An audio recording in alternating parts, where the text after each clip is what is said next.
today, let's start with chapter number 2, teeth and digestive system. In this chapter, we will study about teeth and digestive system. और teeth क्या है हमारे लिए बहुत ज़्यादा important है और important part of our body. Teeth are the most important assets for everyone. Taking care of our teeth is an important and taking care of our skin और जैसे हम अपने स्किन केयर हेयर की care करते हैं जैसे हमारे teeth की भी हमें केयर करनी चाहिए, बहुत ही ज़्यादा इंपॉर्टेंट है. Now read the sentence given below and write T for true and F for false. ठीक है, यहाँ पे कुछ आपको स्टेटमेंट दिया है, एक्सप्लेन यू चैप्टर और जब आपका चैप्टर आप समझ लेंगे उसके बाद ये आपको खुद करना है. Let's start the chapter. Teeth are very important part of our body. Bright and beautiful teeth are attractive assets. ठीक है, टीथ क्या है बहुत ज़्यादा इंपॉर्टेंट है और ब्राइट और ब्यूटीफुल टीथ जो होते हैं वो क्या बनाते हैं, आपको अट्रैक्टिव बनाते हैं. They provide us with self confidence, improve the quality of life और हमें नेचुरल फील करवाते हैं. But it is not only for appearance that we have healthy teeth, लेकिन वो इम्पॉर्टेंट इफेक्ट भी डालते हैं आपकी डाइट पे, हेल्थ पे और overall sense of wellbeing. We all have teeth in our mouth. Teeth enable us to bite and chew food and helps make food easily digestible. Teeth also helps us to speak clearly और ये हमारे face को भी एक proper shape देते हैं. Clean and well kept teeth adds to one's charm. इसलिए आपको प्रॉपर केयर करने चाहिए अपने टीथ की. And when a baby is born it has no teeth. देखो जब बच्चे की बर्थ होता है उससे कोई टीथ नहीं होते और आफ्टर 6 months उसके टीथ क्या होते हैं, ग्रो करने स्टार्ट हो जाते हैं. And by the time baby is 2.5 years old उसके 20 टीथ क्या हो जाते हैं, ग्रो हो जाते हैं गम्स. उन सेट ऑफ 20 टीथ को क्या कहा जाता है, milk teeth.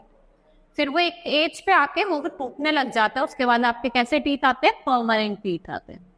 These teeth do not last throughout one's life, being to fall off at the age of around 6 years. जब आप 6 साल को होते हो, ठीक है. And with the passage of time new teeth which are bigger in size take place of that teeth.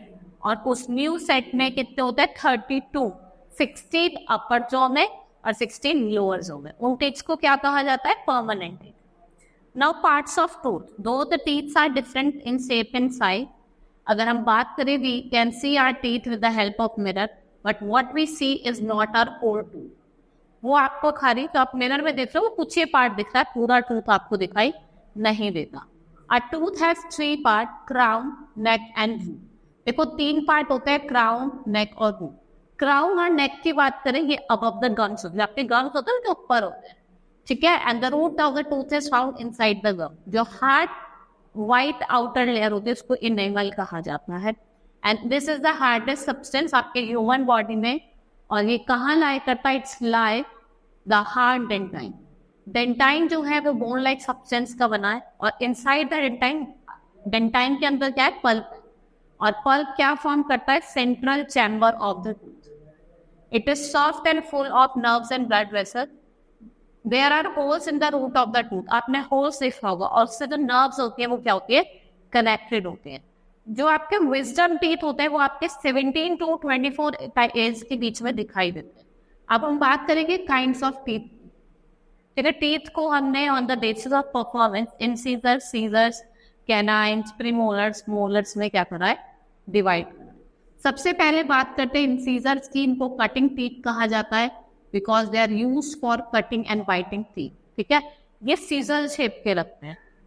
8 incisors होते हैं, 4 अपर जॉ में और 4 लोअर जॉ में. कैनाइन्स ये बहुत शार्प टीथ होते हैं, ये फूड को टीयर करने में इसका यूज करा जाता है. हमारे 4 कैनाइन्स है, 2 अपर में और 2 लोअर में. और एक कैनाइन आपको बोथ साइड ऑफ इंसिजर्स भी दिखेगा.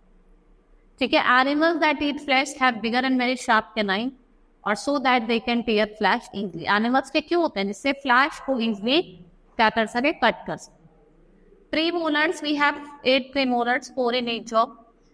These are broad teeth और ये कहाँ लोकेट होते हैं, नेक्स्ट टू कैनाइन. ये क्रैक करने में और चीजों को चबाने में हमारी हेल्प करते हैं. मोलर्स 6 मोलर्स हैं, 8 मोलर्स होते हैं वो पहले ग्रो कर जाते हैं और जो 4 मोर मोलर्स हैं वो लेटर ग्रो करते हैं. इन्हें हम ग्राइंडिंग टीथ भी कहते हैं. और ये आपके ब्रॉड अपर सरफेस जो होती है उस वहाँ पे होते हैं और आपको खाने को ग्राइंड करने में हेल्प करते हैं. Next is taking care of teeth. भाई आपके टीथ हैं, आपको केयर भी करनी है. ठीक है, small bites of foods get stuck between the teeth we eat, these food particles and germs are removed when we brush our teeth. देखो हम खाना खाते हैं तो जो हमारे वो फूड होता है वो स्टिक कर जाता है, जो छोटे छोटे पार्ट्स होते हैं, फिर आप ब्रश करते हैं तो वो निकल जाता है, ठीक है, वो साफ हो जाता है। If we do not brush our teeth properly, a thin layer jumps dirt from our teeth. इस लेयर को क्या कहा जाता है? प्लैक कहा जाता है। some parabic है, ठीक है। Jumps in the plaque breaks down the sugar present in the food, और ये एसिड रिलीज करता है जो आपके टीथ को इरोड कर देता है, और इससे क्या हो जाता है? आपका डिके हो जाता है। The acid gradually weakens the enamel, वो जो enamels होता है उसको वीक कर देता है, और जो स्मॉल होल्स बनाता है और कैविटीज हो जाती है टीथ में, और वो जो जर्म्स होते हैं वो अटैक करते हैं टीथ को throughout this teeth. Today tooth decay results in bad breath, cavities, toothache, bleeding gums, आपके खून आने लग जाता है गम्स में से, और इंडाइजेशन। इसके लिए आपको डेंटिस्ट, अगर आपको इस चीज की प्रॉब्लम है तो you should visit the dentist. We should follow some instruction given below, अगर आपको अपने टीथ को स्ट्रॉन्ग रखना है, हेल्थी रखना है, तो आपको कुछ इंस्ट्रक्शंस दिए गए हैं, वो आपको देखनी है। We should brush our teeth at least twice a day, आपको दिन में 2 बार ब्रश करना है, मॉर्निंग में और evening. We should rinse our mouth properly, जब भी आप कुछ खा रहे हैं खुला करना चाहिए आपको। And we should also clean our tongue, आप जो टाइम क्लीनर होता है ना उससे आपको अपनी टंग को क्लीन करना है। We should use floss to clean between the teeth, आपको फ्लॉस का यूज करना है। We should avoid too much, आपको ज्यादा शुगरी स्नैक या फिर स्वीट्स वगैरह नहीं खानी। We should drink plenty of milk, क्योंकि मिल्क के अंदर क्या होता है? कैल्शियम होता है, और आपके टीथ को कैसा बनाता है? स्ट्रांग बनाता है। Next is digestion. Every day we eat variety of food, देखो ये आपका डाइजेस्टिव सिस्टम दिखाया हुआ है। It is broken into simpler substances so that nutrients in the food can be absorbed by the blood in our body, और इसको क्या कहा जाता है? डाइजेशन। जब वो सिंपलर सब्सटेंसेस में टूट जाता है तो उसको क्या कहा जाता है? Digestion. The breaking down of food into simpler substance by the digestive system or absorption of its nutrient by the blood, उसको क्या कहा जाता है? Digestion. Our body produces enzymes that helps us to break down the food, and the act of different kind of food, जो act करता है उसको क्या कहा जाता है? Digestive system कहा जाता है। अब हम बात करेंगे digestive system की। This is your mouth, ये आपका माउथ है। This is your esophagus, ये क्या है आपका? Esophagus. This is your stomach, ये आपका लीवर है। This is your liver, ये आपका एब्डोमेन है, ठीक है। नाउ माउथ, जो डाइजेशन ऑफ द फूड है वो माउथ से स्टार्ट होती है और एंड कहाँ से होती है? एनस। सबसे पहले हम माउथ की बात करते हैं। The teeth chop chew break the food into smaller pieces, and the saliva in our mouth makes the food soft और मॉइस्ट, और जो सलाइवा है वो हमें डाइजेशन में भी मदद करता है। Its enzyme change the start in food into sugar. Food को किसमें चेंज कर देता है? स्टार्ट से द फूड को शुगर में। Next is food pipe. After chew the food, ये फूड पाइप में जाता है, इसे हम ओसोफेगस भी कहते हैं।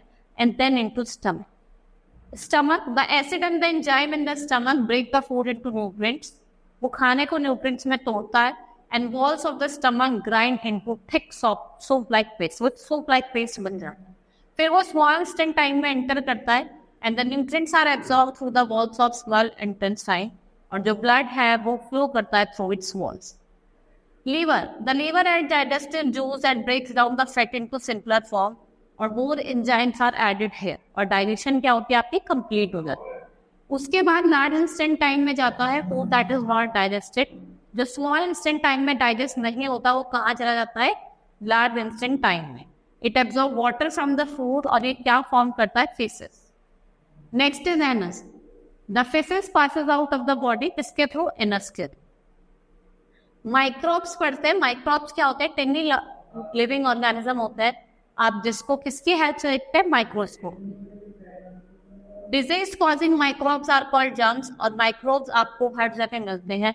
दे रैपिडली ग्रो जब उनको proper amount of air, moisture और वार्मथ में। और कुछ माइक्रोब्स ऐसे नहीं होते हैं जो हमारे लिए यूजफुल होते हैं, जैसे माइक्रोब्स 4 तरीके के, bacteria, virus, protozoa, fungus. Bacteria की बात करते हैं, it is a single cell microorganism. इससे आपको टाइफाइड, नमोनिया जैसी डिजीज हो जाती है ना। पर लेकिन कुछ बैक्टीरिया ऐसे भी जो हमारे लिए यूजफुल है। नेक्स्ट इज वायरस, ये स्मॉलर देन बैक्टीरिया होता है, इससे स्मॉल पॉक्स, कॉमन कोल्ड, ये सब हो जाता है। प्रोटोजोआ ये भी सिंगल सेल ऑर्गेनिज्म है, इससे आपको मलेरिया और डेनेस्ट्री जैसी प्रॉब्लम हो जाती है। They are the plant that grow on decaying matter, और इनसे कुछ डिजीज होती है, सबको रिंग वॉर्म और फंगई। यूजफुल माइक्रोब्स की बात करते हैं, some bacteria change milk into curd, कुछ बैक्टीरिया का हम यूज करते हैं मिल्क को कर्ड में चेंज करने से। सम फंगाई जैसे कि ईस्ट हो गया, ये आपके जो ब्रेड होती है उसको सॉफ्ट बनाता है। सम बैक्टीरिया इनका सॉइल वो हेल्प करता है in the decay of plants and animals. Some bacteria डाई जैसे रफेद, वो रफेद से क्या करते हैं, डाइजेस्ट करते हैं animals. Hope you understood the chapter, that's all for today, thank you.